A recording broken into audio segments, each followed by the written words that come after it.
Hi all, welcome to X and Y class 7 USS channel. So നമ്മൾ Christmas exam കഴിഞ്ഞു, നമ്മൾ annual എക്സാമിലേക്ക് പോയിക്കൊണ്ടിരിക്കുകയാണ്. നമ്മൾ കുറച്ച് ക്വസ്റ്റ്യൻസ് എന്ത് ചെയ്യുന്നുണ്ട്, നമ്മൾ ചെയ്യുന്നുണ്ട്. കുറച്ച് പേർക്ക് ഡൗട്ട് വന്നിട്ടുള്ള അവർ നമുക്ക് പേഴ്സണലി അയച്ചു തന്നിട്ടുള്ള കുറച്ച് ക്വസ്റ്റ്യൻസ് ആണ് എന്ത് ചെയ്യുന്നത്, നമ്മൾ ചെയ്യുന്നത്. സോ നമുക്ക് എന്ത് ചെയ്യാം, അതിൽ വന്നിട്ടുള്ള ഒരു ക്വസ്റ്റ്യനാണ് നമുക്ക് ക്രിസ്മസ് എക്സാമിന് വന്നിട്ടുള്ള അടുത്തൊരു ക്വസ്റ്റ്യൻ.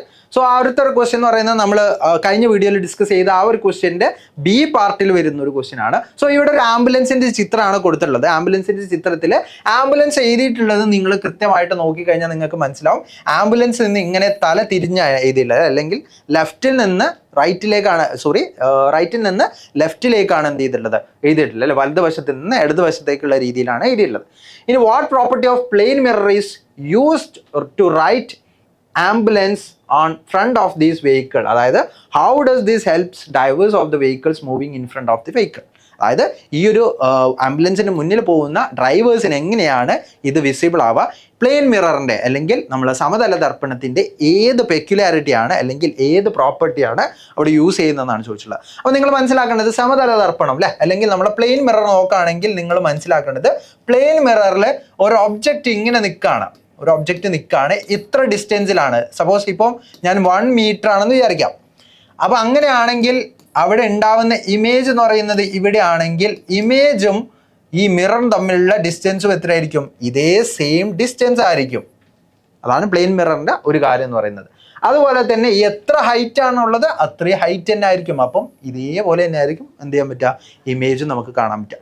അതുപോലെ തന്നെ പ്ലെയിൻ മിററിൽ അല്ലെങ്കിൽ സമദർപ്പണത്തിൻ്റെ വേറൊരു പെക്യുലാരിറ്റിയാണ് ലാറ്ററൽ ഇൻവേർഷൻ എന്ന് പറയുന്നത്. അതായത് നമ്മുടെ വലതു ഭാഗം ഇടതുഭാഗമായിട്ടും ഇടതുഭാഗം വലതു ഭാഗമായിട്ടും നമുക്ക് എന്ത് ചെയ്യും, തോന്നും. അതായത് left side of the object seen as the right side of the image എന്ന് പറയുന്ന ആ ഒരു രീതിയിൽ നമുക്ക് എന്ത് ചെയ്യാൻ പറ്റും, കാണാൻ പറ്റും. അതായത് ഇമേജിൽ നമ്മളെ റൈറ്റ് സൈഡ് എന്തായിരിക്കും, നമുക്ക് ലെഫ്റ്റ് ആയിട്ട് ഫീൽ ചെയ്യും. അതിനെയാണ് നമ്മൾ ലാറ്ററൽ ഇൻവേർഷൻ എന്ന് വിളിക്കുന്നത്. ഓക്കെ, സോ ആ ഒരു ലാറ്ററൽ ഇൻവേർഷൻ പ്രോപ്പർട്ടി എന്ത് ചെയ്യുന്നുണ്ട്, ഇവിടെ ഉണ്ട്. അപ്പോൾ നമ്മൾ പ്ലെയിൻ മിററായിട്ട് നമ്മൾ റയർ വ്യൂ മിററൊക്കെ നമ്മൾ വെഹിക്കിൾസിലൊക്കെ യൂസ് ചെയ്യുന്നത്, അതായത് വാഹനങ്ങളിലൊക്കെ യൂസ് ചെയ്യുന്ന സമയത്ത് അവിടെ നമ്മൾ പുറകിലുള്ള വാഹനത്തിൻ്റെ റൈറ്റ് സൈഡ് ലെഫ്റ്റ് ആയിട്ടും ലെഫ്റ്റ് സൈഡ് റൈറ്റ് ആയിട്ടാണ് കാണുക. അപ്പോൾ ആംബുലൻസ് നമ്മൾ പുറകിൽ വരാണെങ്കിൽ ഇങ്ങനെ എഴുതിയാൽ മാത്രമാണ് എന്ത് ചെയ്യുക, നമുക്ക് തിരിച്ചറിയാൻ പറ്റുള്ളൂ അത് ആംബുലൻസ് ആണെന്ന് അല്ലേ. അപ്പം അങ്ങനെ തിരിച്ചറിഞ്ഞാൽ മാത്രമേ നമുക്ക് എന്ത് ചെയ്യാൻ പറ്റുള്ളൂ, നല്ല രീതിയിൽ അതിന് വഴി മാറി കൊടുക്കാൻ പറ്റുള്ളൂ. അപ്പോൾ അതിനാണ് എന്ത് ചെയ്തിട്ടുള്ളത്, ആംബുലൻസിന് മുന്നിൽ ഇങ്ങനെ എഴുതിയിട്ടുള്ളത്.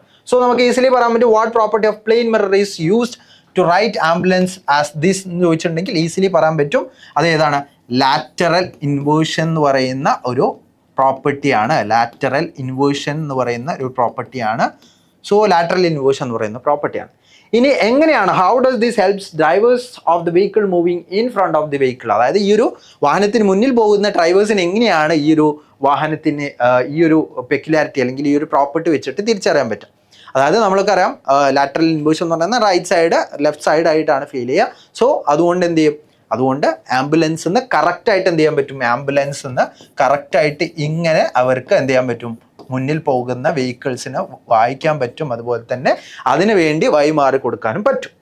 സോ ഈ ഒരു കാര്യം നിങ്ങൾ മനസ്സിലാക്കുക. സോ ഇത് കുറച്ച് പേർക്ക് കൺഫ്യൂഷൻ വന്നിട്ടുള്ളൊരു ക്വസ്റ്റ്യൻ ആണ്. ഇനി അടുത്തൊരു ക്വസ്റ്റ്യൻ നോക്കാം. ഇതിൻ്റെ സബ് ക്വസ്റ്റ്യൻ ആയിട്ട് വന്നിട്ടുള്ളത്, ബി ക്വസ്റ്റ്യൻ ആയിട്ട് വന്നിട്ടുള്ളത്, the distance from an object of a front of a plane mirror is 10 centimetre and height is 3 centimetre. അതായത് ഒരു ഒബ്ജക്റ്റിൻ്റെ സമതല ദർപ്പണം അല്ലെങ്കിൽ പ്ലെയിൻ മിററിൻ്റെ മുന്നിലുള്ള ഡിസ്റ്റൻസ് എന്ന് പറയുന്നത്, അതായത് ഒരു ഒബ്ജക്റ്റും മിററും തമ്മിലുള്ള ഡിസ്റ്റൻസ് എന്ന് പറയുന്നത് 10 സെൻറ്റിമീറ്റർ ആണെന്ന് പറയാം. അതായത് നമ്മൾ നേരത്തെ 1 മീറ്റർ പറഞ്ഞില്ലേ, ഇപ്പോൾ 1 മീറ്റർ പറഞ്ഞ പോലെ ഇവർ തമ്മിലുള്ള ഈ ഒരു ഒബ്ജക്റ്റ് തമ്മിലുള്ള ഡിസ്റ്റൻസ് എന്ന് പറയുന്നത് 10 സെൻറ്റിമീറ്റർ ആണെന്ന് പറയുന്നത്. അങ്ങനെയാണെങ്കിൽ ഹൈറ്റ് 3 സെൻറ്റിമീറ്റർ ആണെന്നും കൂടി പറഞ്ഞിട്ടുണ്ട്. ഇതിപ്പോൾ സപ്പോസ് ഞാൻ ഒരു മനുഷ്യനാണ് അവിടെ ഉദ്ദേശിച്ചിട്ടുള്ളത്, പക്ഷെ അങ്ങനെ വേണ്ട, ഒരു ഒബ്ജക്റ്റ് ആക്കി നമുക്ക് എന്ത് ചെയ്യാം, കാണാം. Then what will be the distance from the mirror and the height of the image, അതായത് മിററിൽ നിന്നുള്ള ഇമേജിൻ്റെ ഡിസ്റ്റൻസ് എത്രയാണെന്നാണ് ചോദിച്ചിട്ടുള്ളത്. സിമ്പിൾ അല്ലേ, 10 സെൻറ്റിമീറ്റർ തന്നെ ആയിരിക്കും. അങ്ങനെയാണെങ്കിൽ നമ്മളോട് ചോദിച്ചിട്ടുണ്ട് ഹൈറ്റ് ഓഫ് ദി ഇമേജ്, ഇമേജിൻ്റെ ഹൈറ്റ് എത്രയായിരിക്കും, ഈ ഇമേജിൻ്റെ ഹൈറ്റ് എത്രയാണ്, ഇവിടെയുള്ള അതേ സെയിം ഹൈറ്റ് തന്നെ ആയിരിക്കും ഇവിടെ ഉണ്ടാവുക, 3 സെൻറ്റിമീറ്റർ ആണ്. ഇത് പ്ലെയിൻ മിററിൻ്റെ കേസിൽ എന്താണ്, സിമ്പിളായിട്ടുള്ളൊരു കാര്യമാണ്. സോ ഈ ഒരു ക്വസ്റ്റ്യനിൽ സിമ്പിളായിട്ട് എന്ത് ചെയ്യാൻ പറ്റും, ആൻസർ ചെയ്യാൻ പറ്റും. ഇതിൻ്റെ സബ് ക്വസ്റ്റ്യൻ ആയിട്ട് വന്നിട്ടുള്ള ഓപ്ഷൻ സിയിൽ കൊടുത്തിട്ടുള്ള ഒരു ചിത്രമാണ് പലർക്കും കൺഫ്യൂഷന് വന്നിട്ടുള്ള ഒരു ക്വസ്റ്റ്യൻ എന്ന് പറയുന്നത്. റെഗുലർ റിഫ്ലക്ഷൻ, അതായത് ക്രമപ്രതിപതനം of light falling on a plane mirror is shown in the figure below identify the mistakes and draw correctly എന്നാണ് ചോദിച്ചിട്ടുള്ളത്. സോ നമുക്ക് ഇവിടെ ഒരു റേ ഡയഗ്രാം അല്ലെങ്കിൽ ഒരു ഡയഗ്രാം കൊടുത്തിട്ടുണ്ട്, ഒരു ഇമേജ് കൊടുത്തിട്ടുണ്ട്. ആ ഇമേജിൽ എന്താണ് ചെയ്തിട്ടുള്ളത്? ആ ഇമേജിൽ നമ്മൾ ഒരു പ്ലെയിൻ മിററിൽ അല്ലെങ്കിൽ ഒരു സമതല ദർപ്പണത്തിൽ ഒരു ലൈറ്റ് ഹിറ്റ് ചെയ്തിട്ട് അത് റിഫ്ലക്റ്റ് ചെയ്യുന്ന ആ ഒരു അതിൻ്റെ റേ ആണ് എന്ത് ചെയ്തിട്ടുള്ളത്, വരച്ചിട്ടുള്ളത് കേട്ടോ. അതിൻ്റെ കറക്റ്റ് ആയിട്ടുള്ള അതിൻ്റെ പാത്താണ് എന്ത് ചെയ്തിട്ടുള്ളത്, വരച്ചിട്ടുള്ളത്. ഇതിൽ കുറച്ച് മിസ്റ്റേക്സ് വന്നിട്ടുണ്ട്. എന്തൊക്കെയാണോ മിസ്റ്റേക്സ് അത് എന്ത് ചെയ്യണം, നമ്മൾ കറക്റ്റ് ആക്കണം.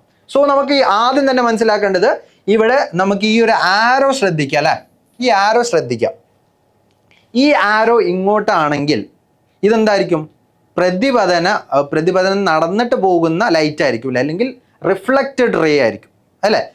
ഇതാണെങ്കിലോ ഇൻസിഡന്റ് റേ ആയിരിക്കും. അതായത് ഇതെന്താണ്, പതിക്കുന്ന റേ ആണ്, അല്ലെങ്കിൽ ഇൻസിഡന്റ് റേ ആണ്. എന്താ ഇവിടെ ഇൻസിഡന്റ് റേ എപ്പോഴും മിററിലേക്ക് ആയിരിക്കും വരാം. അപ്പോൾ ആരോ ഒരിക്കലും എന്താവില്ല, ഇങ്ങനെ മുകളിലേക്ക് പോവില്ല. ആരോ മുകളിലേക്കാണ് കാണിച്ചിട്ടുള്ളത്, ആരോ മുകളിലേക്ക് എന്തില്ല, പോവില്ല. ആരോ താഴേക്കാണ് വരുന്നത്, അതായത് മിററിലേക്കാണ് വരുന്നത്.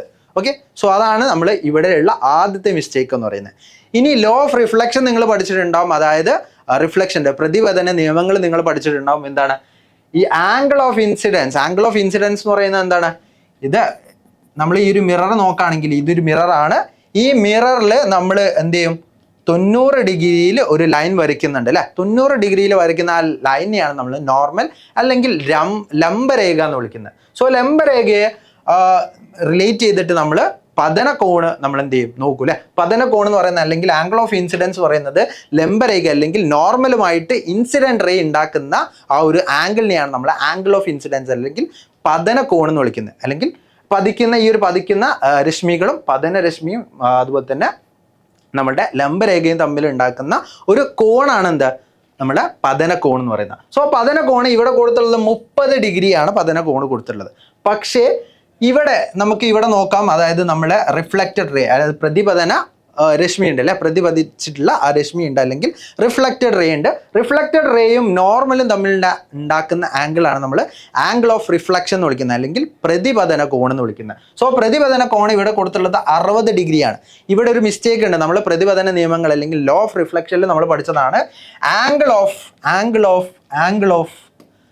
Angle of incidence. അതായത് ആംഗിൾ ഓഫ് ഇൻസിഡൻസ് പറഞ്ഞാൽ എന്താ, ആംഗിൾ ഓഫ് ഇൻസിഡൻസ് പറഞ്ഞാൽ പതനകോണ് അത് എന്തിനു തുല്യമായിരിക്കും, ആംഗിൾ ഓഫ് റിഫ്ലക്ഷൻ. അതായത് പ്രതിപതന കോണിന് ഏതൊരു മിറർ നോക്കുകയാണെങ്കിലും അത് ഈക്വൽ ആയിരിക്കും. അതായത് പതനകോണ് പ്രതിപതന കോണും ഈക്വൽ ആയിരിക്കും. പക്ഷേ ഈ ഒരു ഇമേജിൽ പതനകോണ് കൊടുത്തിട്ടുള്ളത് അല്ലെങ്കിൽ ആംഗിൾ ഓഫ് ഇൻസിഡൻസ് കൊടുത്തിട്ടുള്ളത് 30 ആണ്, ആംഗിൾ ഓഫ് റിഫ്ലക്ഷൻ കൊടുത്തിട്ടുള്ളത് 60 ആണ്. അവിടെ എന്ത് ചെയ്തു, മിസ്റ്റേക്ക് ആണ്. സോ നമ്മൾ എന്ത് ചെയ്യുന്നു, നമ്മൾ കൃത്യമായിട്ട് വരയ്ക്കുന്നു. സോ ഇതിൽ ചോദിച്ചിട്ടുണ്ട് ഡ്രോ കറക്റ്റ്ലി. ഇതാരും എന്ത് ചെയ്തിട്ടില്ല, കൃത്യമായിട്ട് വരച്ചിട്ടില്ല. ഡ്രോ കറക്റ്റ്ലി എന്ന് ചോദിച്ചിട്ടുണ്ട്. ഡ്രോ കറക്റ്റ്ലി എന്ന് ചോദിച്ചു കഴിഞ്ഞാൽ നമ്മൾ മിസ്റ്റേക്സ് കണ്ടെത്താൻ മാത്രമല്ല ചെയ്യേണ്ടത്, നമ്മൾ വരയ്ക്കുന്നതിന് എന്തുണ്ട്, അവിടെ നമുക്ക് കൃത്യമായിട്ട് മാർക്കുണ്ട്. സോ എങ്ങനെയാണ് നമ്മൾ വരയ്ക്കേണ്ടത് നോക്കാം. ജസ്റ്റ് നമുക്ക് നോക്കാം. ഇവിടെ നമുക്ക് എന്ത് ചെയ്യുന്നു, ഒരു മിറർ നമ്മൾ എടുക്കുന്നു. മിറർ ജസ്റ്റ് എന്ത് ചെയ്യുന്നു, വരയ്ക്കുന്നു. ഒരു പോയിന്റ് O കൊടുത്തിട്ടുണ്ട്. ഓലാണ് എന്ത് ചെയ്യുന്നത്, ലൈറ്റ് വന്ന് ഹിറ്റ് ചെയ്യുന്നു. ഇനി ലൈറ്റ് എന്ത് ചെയ്യുന്നു, റിഫ്ലക്റ്റ് ചെയ്യുന്നു. റിഫ്ലക്റ്റ് ചെയ്യുന്ന ലൈറ്റിന് ഇങ്ങോട്ട് ആരോ കൊടുക്കുന്നു, പതിക്കുന്ന ലൈനിന് രശ്മികൾ ഇങ്ങോട്ട് കൊടുക്കുന്നു. അതുപോലെ തന്നെ നമ്മൾ എന്ത് ചെയ്യുന്നു, നമ്മൾ നോർമൽ ലംബരേഖ എന്ത് ചെയ്യുന്നു, വരയ്ക്കുന്നു അല്ലേ. ലംബരേഖ വരയ്ക്കുന്നു 90 ഡിഗ്രിയിൽ. ഇനി നമ്മൾ ആംഗിൾ ഓഫ് ഇൻസിഡൻസ് അല്ലെങ്കിൽ പതന കോണ് വരയ്ക്കുന്നു 30 ഡിഗ്രി. അപ്പോൾ പ്രതിപതന കോണും നമ്മൾ എന്ത് ചെയ്യണം, 30 ഡിഗ്രി എന്ന് വരയ്ക്കണം. സോ ഇതാണ് അവിടെ എന്ത് ചെയ്തിട്ടുള്ളത്, അവിടെ മിസ്റ്റേക്ക് വന്നിട്ടുള്ളത്. അതുപോലെ തന്നെ ഇവിടെ A എന്ന് കൊടുത്തിട്ടുണ്ട്, ഇവിടെ B എന്ന് കൊടുത്തിട്ടുണ്ട്. സോ ഇങ്ങനെ വരച്ചിട്ടാൽ മാത്രമേ നമുക്ക് എന്ത് ചെയ്യുള്ളൂ, ആ ഒരു ക്വസ്റ്റ്യനിൽ നല്ല രീതിയിൽ സ്കോർ ചെയ്യാൻ പറ്റുള്ളൂ. അപ്പോൾ ഈ ഒരു ക്വസ്റ്റ്യൻസ് എന്ത് ചെയ്യണം, നമ്മൾ കൃത്യമായിട്ട് മനസ്സിലാക്കാൻ പഠിക്കണം. അപ്പോൾ ക്വസ്റ്റ്യൻസിൽ പറഞ്ഞുള്ള ഓരോ കാര്യങ്ങളും നമ്മൾ കൃത്യമായിട്ട് വായിച്ച് നോക്കാൻ നമ്മൾ കൂൾ ഓഫ് ടൈം എന്ത് ചെയ്യണം, നമ്മൾ യൂസ് ചെയ്യണം. കൂൾ ഓഫ് ടൈമിൽ നമ്മൾ എന്ത് ചെയ്യണം, നമ്മൾ അങ്ങോട്ടും ഇങ്ങോട്ടും നോക്കാനുള്ള ടൈമല്ല, നമുക്ക് എന്ത് ചെയ്യണം, ഈ ഒരു ക്വസ്റ്റ്യനിൽ എന്തൊക്കെയാണ് നമുക്ക് ആവശ്യമുള്ളത് ആ കാര്യങ്ങൾ എന്ത് ചെയ്യണം, നമുക്ക് കൊടുക്കാൻ പറ്റണം. അപ്പോൾ ഡ്രോ കറക്റ്റ്ലി, ഈ ഒരു കറക്റ്റായിട്ട് ഡ്രോ ചെയ്തവർക്ക് മാത്രമായിരിക്കും എന്തിട്ടുണ്ടാവുക, നമ്മുടെ ക്രിസ്മസ് എക്സാമിന് നല്ല രീതിയിൽ സ്കോർ ചെയ്തിട്ടുണ്ടാവുക.